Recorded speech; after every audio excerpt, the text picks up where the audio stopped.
অর্গাননের 185 সূত্র নিয়ে আলোচনা করি। তো 185 সূত্রে আমরা যে আলোচনাগুলি এর আগে এক সময় কোনো একদিন করেছিলাম, যে ওয়ান সাইডেড ডিজিজ এবং স্থানিক বা লোকাল ডিজিজ, তা এক পার্শ্বিক বা এক দৈশিক আর একটা হচ্ছে স্থানিক। এক দৈশিক ব্যাধি সকলের মধ্যে স্থানীয় ব্যাধিগুলি একটি প্রধান স্থান অধিকার করিয়া আছে। ওয়ান সাইডেড ডিজিজের মধ্যে লোকাল ডিজিজ একটা যেটা আছে সেটা বলা হচ্ছে স্থানীয় ব্যাধিগুলি, কোনো পার্টিকুলার কোনো অঙ্গের কোনো একটা স্থানের।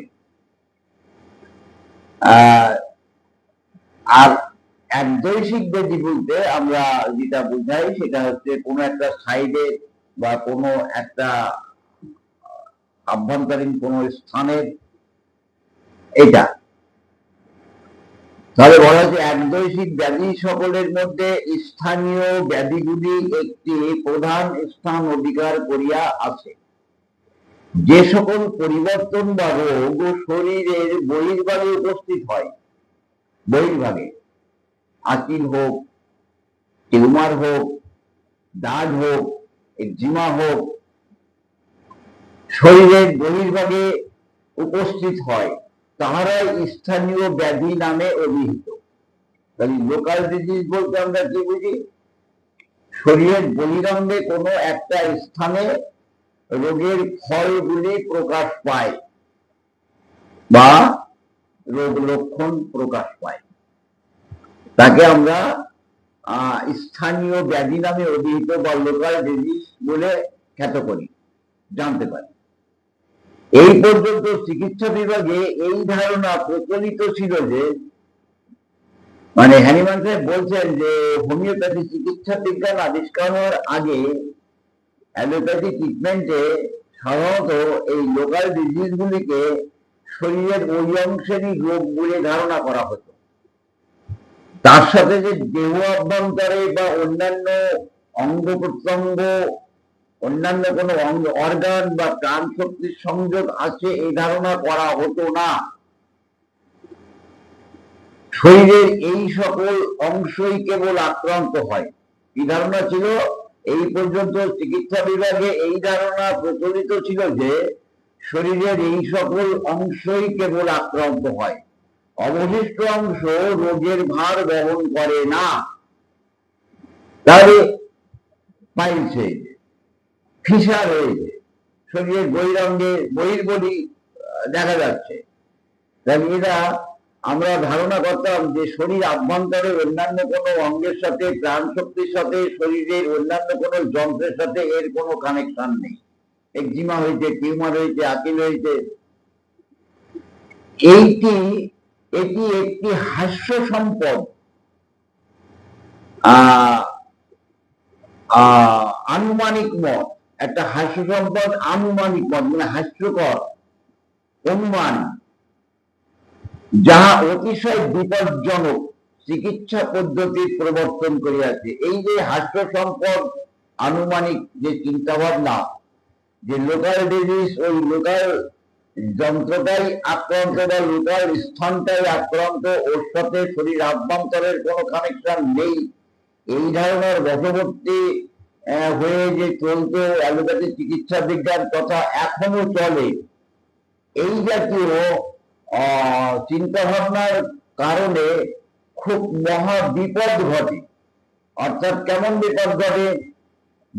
পাইলসের বহির্বলিটা কেটে বাদ দেওয়া হলো, দাগ হয়েছে সেটাকে কেটে বাদ দেওয়া হলো, বা মলম লাগিয়ে পুড়িয়ে দেওয়া হলো, আঁচিল হয়েছে সেটাকে কেটে দেওয়া হলো,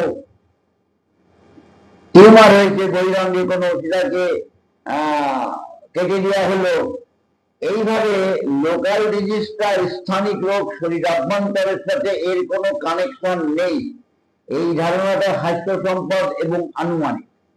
কেন বলা হয় না? বলা হয় যে এই লোকাল ডিজিজ গুলিকে রোগীর রোগ বলে ধারণা না করে শুধুমাত্র লোকাল ডিজিজ চিন্তা ভাবনা করে যে মলম লাগানো হয়, যে অপারেশনগুলি করা হয় তাতে রোগের প্রকাশ অন্তর্মুখী হয়ে যায়, বহির্মুখী জায়গায় অন্তর্মুখী হয়ে যায়, অর্থাৎ রোগটা সাপ্রেসড হয়ে যায়।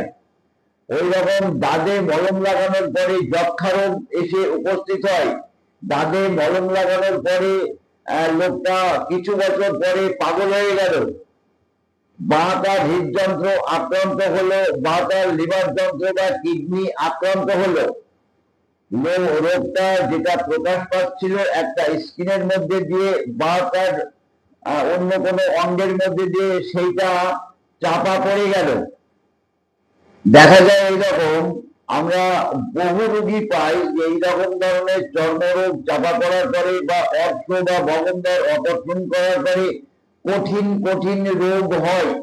তবে এই ধরনের রোগগুলির সাথে এবং অপারেশনের সাথে দীর্ঘ সময় ফারাক থাকে। অর্থাৎ আজকে অর্শ অপারেশন হলো, হয়তো আবারও অর্শ ওখান দিয়েই প্রকাশ পেল, বা অর্থটার প্রকাশ না পেয়ে দেখা গেল তার একটা হাই প্রেশার বা তার একটা মস্তিষ্ক বিকৃতি, তার কিডনি আক্রান্ত হলো, এবং সেই আক্রান্তের মধ্যে কত বছর পার্থক্য থেকে গেল, ডিস্টেন্স থেকে গেল।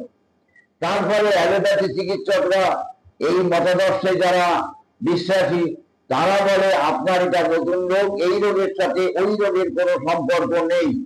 কিন্তু হ্যানিম্যান সাহেব বলছেন ওই রোগের সাথে এই রোগেরই সম্পর্ক, কারণ ওই রোগটার ট্রিটমেন্ট হয়নি, ওই রোগটা চাপা পড়ে গেছে। সঠিক হোমিওপ্যাথি চিকিৎসা করলে সেই রোগটা আরোগ্যের পথ যখন ধরবে তখন পূর্বে সেই চাপা দেওয়া রোগটা আবার ওই প্রকাশ হবে। এ দ্বারা প্রমাণ রোগটা আরোগ্য হয়েছিল না। এইবার এই যে লোকাল ডিজিজ, এই লোকাল ডিজিজকে তাহলে আমাদের মনে করতে হবে যে এটা স্থায়িকভাবে প্রকাশ হলেও এটা রোগীর সর্বাঙ্গীন অবস্থার সাথে একটা সংযোগ আছে। আর এই লোকাল ডিজিজ বা স্থানিক যে ডিজিজ এক কথা যেটা, আর একটা একদৈশিক একপার্শ্বিক রোগ, তাহলে একপার্শ্বিক রোগ এবং লোকাল ডিজিজ এখানে কিন্তু লক্ষণ সকল খুব কম থাকে।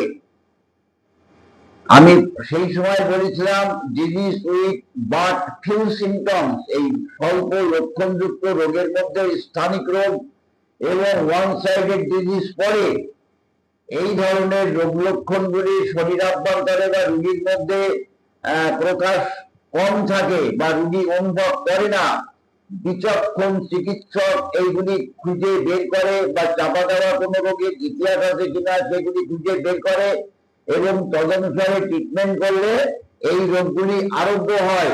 যার কারণে হোমিওপ্যাথিতে মলম লাগানো, অপারেশন করে রোগ উচ্ছেদ করা, রোগের ফলগুলি বিতাড়িত করা হোমিওপ্যাথি নীতি বিরুদ্ধ।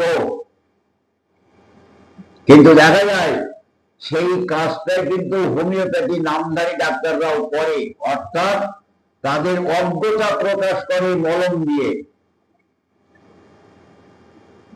এইবার আমরা 186-তে বলবো, তথাপি ওই সকল তথাকথিত স্থানীয় ব্যাধি যেগুলি অল্পকাল পূর্বে বাহ্যিক কোনো আঘাত দ্বারা উৎপন্ন হয়েছে, যদি বাহ্যিক কোনো আঘাত দ্বারা উৎপন্ন হয়, দেখা গেল আঘাত লেগে কোনো ক্ষত হয়েছে, তাহলে যদি সাধারণভাবে শরীরাভ্যন্তরে কোনো দোষ না থাকে তাহলে ওই রকম আঘাত লাগলে তার পরিণাম ফল কিছু তৈরি হবে না, কতক দিনের মধ্যেই রোগী কিন্তু সুস্থ হয়ে যাবে। আর আভ্যন্তরীণ যদি কোনো মূল কারণ থাকে তাহলে এই আঘাতটাকে যখন মূল কারণ না ভেবে উত্তেজক কারণ বলাই যথেষ্ট। এবং এই রকম আঘাত লাগার পরে টিউমার বা ক্ষত বা নালী ক্ষত উৎপন্ন হতে আমরা দেখি। প্রথম দৃষ্টিতে স্থানীয় ব্যাধি নামেরই উপযুক্ত বলিয়া বিবেচিত হয়, কিন্তু তা হইলে আঘাত নিশ্চয়ই অতি সামান্য এবং সেক্ষেত্রে ইহা তেমন গুরুতর নয় এটা ধারণা হয়। অর্থাৎ আঘাত যাই হোক না কেন সেই জায়গাটা কিন্তু প্রাণ শক্তি রিপেয়ার করে ফেলে। আচ্ছা, কারণ বাইরে যে সকল আঘাত শরীরে আসিয়া উপস্থিত হয় তারা যদি সাংঘাতিক ধরনের হয় তবে সমস্ত জীব শরীর সমবেদনা প্রকাশ করে, অর্থাৎ জরানি পর্যন্ত প্রকাশ পায়।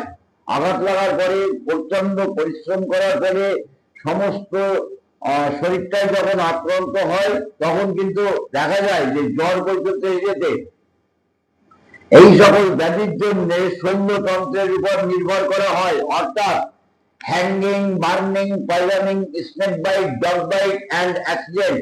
এবার অ্যাক্সিডেন্ট করে যদি প্রচন্ড কাটা ছেঁড়া হয়ে যায় বা ভেঙে চুরে যায় তখন আমাদের শরীর চিকিৎসকের উপরে নির্ভর করতে হয়, তার কারণ রোগটা আভ্যন্তরীণ নয়, প্রাণ শক্তি আক্রমণ করে তার রোগ প্রকাশ পায়নি। রোগ প্রকাশ পেয়েছে সাধারণত তার বাহ্যিকভাবে, অর্থাৎ আঘাত লেগে।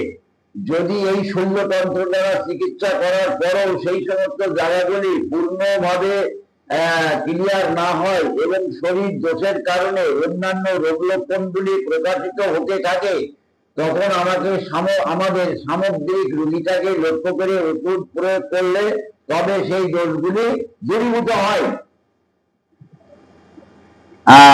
আহত অংশে যতক্ষণ পর্যন্ত বাহ্যিক প্রতিকার প্রয়োজন ততক্ষণ পর্যন্ত উভয় করাই উপযুক্ত।